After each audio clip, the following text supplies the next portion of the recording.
Alright, hello everyone. I believe it's time for a life update. I have had so much going on recently and I need to tell you guys about it. Ooh, I gotta stir my coffee. Oh, what's that? You think my coffee looks good and you want to see how I made it? Oh, of course. I have had a craving for cold foam lately, like cold brew, cold foam kind of stuff. And I went to Starbucks the other day, got one, it was delicious, so I was like, I wonder if I can make this at home. And I can. I found a recipe and I'm gonna try it, and I wanted to try it in the vlog just because, I don't know, I wanted to film this process of me making my own cold foam at home. So I need milk, heavy cream, and vanilla syrup. Those are the only 3 ingredients, and then I already have a milk frother, so I'm gonna use that. But she says half a cup of milk, froth it.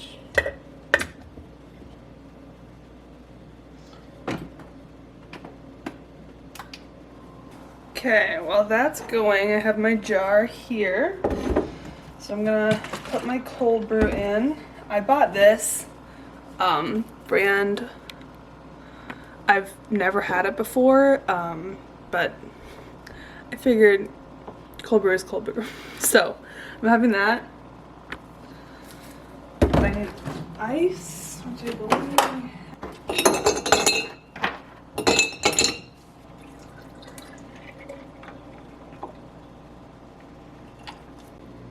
Okay, so I'm dumb and I forgot to hit record when I poured it in, so sad. But here we are. This is what she looks like. I'll probably do half the recipe next time because I had enough to fill this, and then I still poured some out, so that's too much. I don't want to waste any, so I'll probably do half next time, but this is what it looks like. And now I'm going to do a taste test. It tastes nothing like Starbucks. It's still really, really good. It's very sweet, and I'm a sweet coffee kind of person, so I think the recipe's changed a little bit from what I just showed you, but it's delicious. Anyways, hello, welcome back to my channel, or welcome if you're new. I'm Kylie. I'm so happy that you are here. As you know, it's my senior year, or you may not know. If you are new, hello. My name is Kylie. I can already tell this video is gonna be so scatterbrained, but it's okay. We'll just take a deep breath, have a sip of the coffee. I'm a senior studying film production. It's my 2nd semester of my senior year, so I'm done here in May. I think my mom said that I have 83 days left as of this morning. So not that I'm counting or anything, but I didn't do a video last week. This is what I had planned for last week, and I absolutely did not have any time to do it. And in the time that I could have had, I just wanted to lay down and not do anything, and I just haven't felt like filming it. So I'm sitting down. This was going to be kind of like a vlog style, over multiple days, but now it's just me sitting down talking to you guys like the besties that we are. So this past week, I was very stressed over 2 main things. There's been a lot of other little stuff that has definitely not helped, but the main one was I went through a little predicament, and I thought for a couple days that I wasn't going to graduate. Let me explain what happened. So it's a long story. Grab a snack. This story is rough. I got an email from my school's registrar's office. That's the office that does everything with graduating and classes and things like that. Probably around 2 weeks ago now, maybe. And they said it was a graduation completion chart. And on that chart, it said that my LASK goals, which at my school LASK is the general credits that I need, not ones that are major specific. It said that my LASK credits were 3 short and that they were incomplete. And then at the end of the email, it said talk to your advisor about following semesters, what you need to sign up for. So that kind of worried me. I have a class with my advisor, so I went with Tim at the end of that class and I showed him the email and I said, this is freaking me out because it says following semesters. I don't have any following semesters. And he was really confused by it, and he didn't really know how to help me at the time, so he goes, email them back, ask for clarification. I said, okay. I email them, I say, hey, I'm confused, like why my last goals aren't complete, because all of the different goals, there's 10 of them, had little check marks next to them and they were green, showing that they were completed. So I didn't know why I was missing 3 of them when all of them were checked off. It didn't make any sense. So in her email reply, she said that you need 42 credits total of LASK to graduate. That's like the requirement. And even though I had taken enough credits in each like section, section 1 through 10, I still was 3 short from basically any section. So I had completed all the different ones that I needed to do. I just needed another class essentially to hit that 42 credit mark. So when I talked to my advisor about that, he said it's fine, like worst case scenario, you're in a summer class, but you still graduate this spring. I was like, okay, that's not ideal, but like if that's what I have to do, that's what I have to do. And then another person from registrars who was CC'd in all those emails replied and said, your program, the one that I'm specifically in, is being sunsetted. That's the correct, that's like the term that they use. So I'm in the BA, which stands for Bachelor of Arts. About 2 years ago, they changed the curriculum from a BA to a BFA, which is Bachelor of Fine Arts, and changed all the course names and numbers, but the courses are essentially the same. So I'm in the old major, whereas anyone who came in like 2 or 3 years ago is in the new major. So because my major and my program, the BA, is being sunsetted, meaning that the class that I'm in that's graduating is the last class to ever have the BA from this school, I can't take a summer class because any credits that I take after spring of 22 don't count. So he basically said, if you don't get into a class this spring, you're not graduating. One of the registrar office ladies said that there's a class that starts March 7th that you can take. It's for a different major, but we can get you the override for it. Just letting me to get into class, essentially. And if I take that class, it'll complete my goals and I will graduate on time. So then my next step was to email that professor, which my advisor actually did for me and CC'd on, since he was like really worried about my situation, which he should be.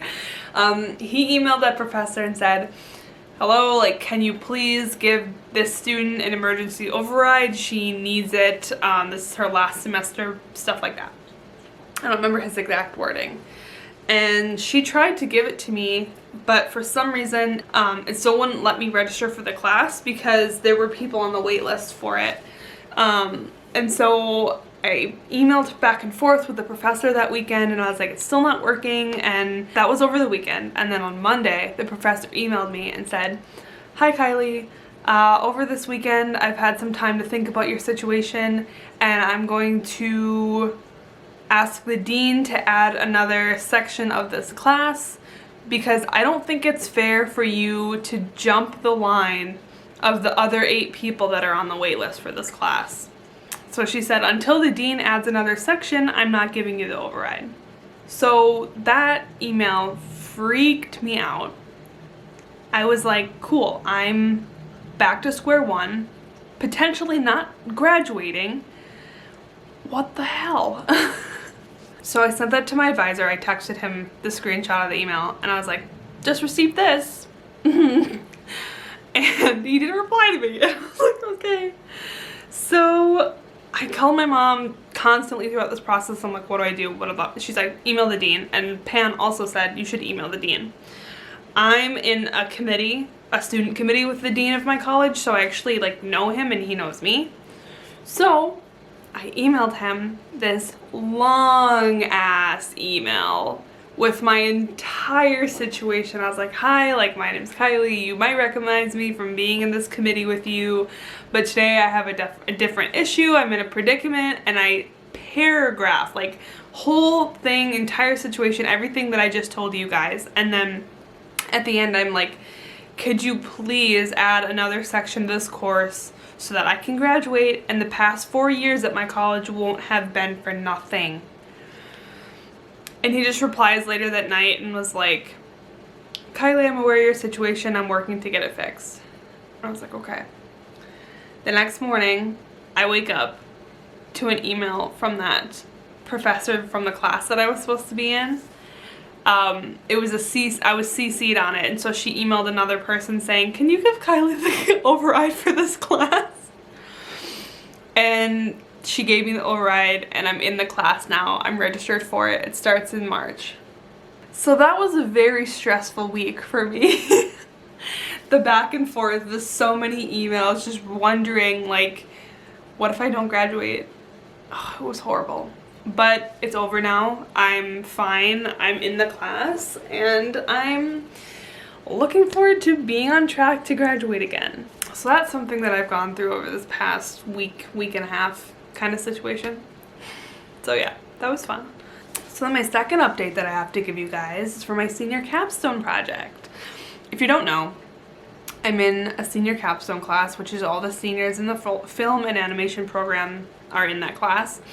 And we are creating one film over the entire year. So last semester I was also in this class. We did all the pre-production, planned out everything that we needed, when we were going to be filming, all that stuff.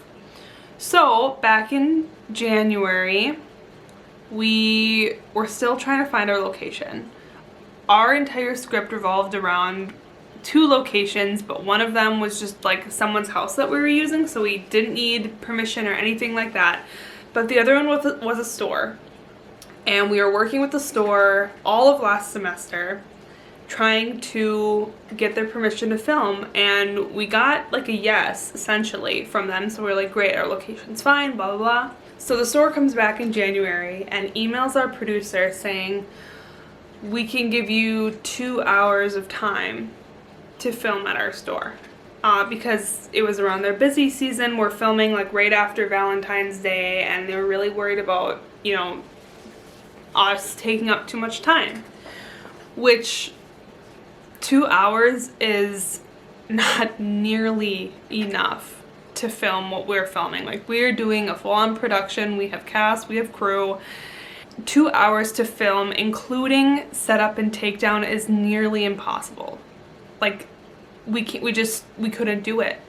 So we were out the location that we needed, which was a really big bummer, and we were all freaking out for a while. And I think we had some backups, but our main like plan B option was to rewrite the entire script. And that's what we ended up doing. So we had to do an entire script rewrite. Our entire group didn't do it, our director did it.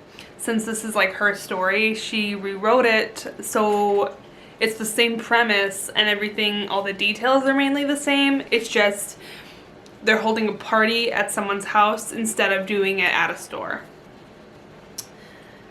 And it works out great for different reasons. Like, we have so much more control over this location now. But after we knew we needed somewhere to be, we had to find an Airbnb around here that we could film in. So for an entire week we were searching, I think almost 2 weeks actually. We were searching different Airbnbs in the Fargo-Moorhead area, trying to find one that would work perfectly for what we needed and be within a decent amount of time, like a drive and all that stuff. We were constantly looking, and we found one that we liked. So we sent a message to them saying, hey, we're a student film crew, we're not making any money off this film, we just need a location, like, are we able to? And they said, yes, that's fine, how many people are gonna be there, blah, blah, blah. And then we replied to that, and then like the next day, he was like, oh, sorry, I just reread your message, and actually we don't allow filming in our Airbnb. And we were like, all right, cool. So then we were out again trying to find another one. We had one that was like a backup who I messaged and I said, hey, we're a really small film crew, minimal equipment. Do you have any rules against filming in your Airbnb? Like, and I was just straight up with it. And they came back and said, we have no rules against filming. I was like, thank you. But then we had issues with the booking because both Bailey and I are in the same area as the Airbnb, and we thought that's why we were having an issue, because they potentially a scam booking for us to do it. Like, the actual Airbnb said that, so we got an error message when we were trying to book. So then we were stressed about that, and it ended up having to be that someone else had to put the booking in for us. It was my mom, since she is not in this area, and it let her book. So she booked it. I told him, I was like, would it be fine if we had someone else book it who's not in the area? He said yes. He's been so accommodating. It's amazing. So we had a lot of location issues in order to make this film, but we finally have an Airbnb and everything's starting to come together, and our first filming day is in 2 days from now. So this next week, today's Saturday, Sunday we have a meeting. We always have our weekly meeting, and we're going to be preparing for the shoot, and then we are filming starting, like, we're at the Airbnb at 4 p.m. because that's the earliest we can check in on Monday, and we're filming Monday night, Tuesday night, and Wednesday night. It's going to be such a busy week for me. I'm going to be running everywhere. That's like going to be the only thing on my mind. Like, I've gotten all my disc shifts covered, trying to anyway, for my time at the desk so that I don't have to worry about that. I asked for time off from the housing office, and my professors for my film classes even said that we don't have to go to class during our production week. So it's literally going to be the only thing on my mind. I'm going to be editing on set while we're filming. I'm excited, but I'm also so nervous because this is my first like real production. So it's going to be interesting, and my plan and hope is, I hope this ages well, but I want to film it for you guys. I want to bring my camera along, I want to film on set, I want to make a whole vlog about my student production week, because I think it would be so interesting and it'll be so fun to look back on. I'm just hoping that I completely don't biff it and like just don't bring my camera, or like, I know I'm gonna be busy, but I think as much footage as I can get, it would be a really interesting video. So I'm really hoping that I'm able to do that, and that I'm not so overwhelmed that I just don't film. But we'll see. And that's my plan for this next week. But after this week, I think things are going to slow down a little bit. Not a lot, not as much as I want them to, but I think things will slow down. I'll have editing for the next 8 weeks until our final cut is due in April, but that is going to be my main thing for the next 8 weeks, is editing our film. And I have other small things going on outside of that, and it is just so busy right now. I don't know why I thought senior year was going to be easy, because in high school it was, probably, like, but it's not anymore. That is my update. I wanted to tell you guys what was going on because, like I said, I missed a video last week, and I just have been so out of my mind busy, but I have some fun things planned, so I hope you guys stick around. Thank you so much for watching this video. I really hope you enjoyed it. If you did, leave a thumbs up. Do not forget to subscribe down below, and I will see you guys next time for another video. Bye.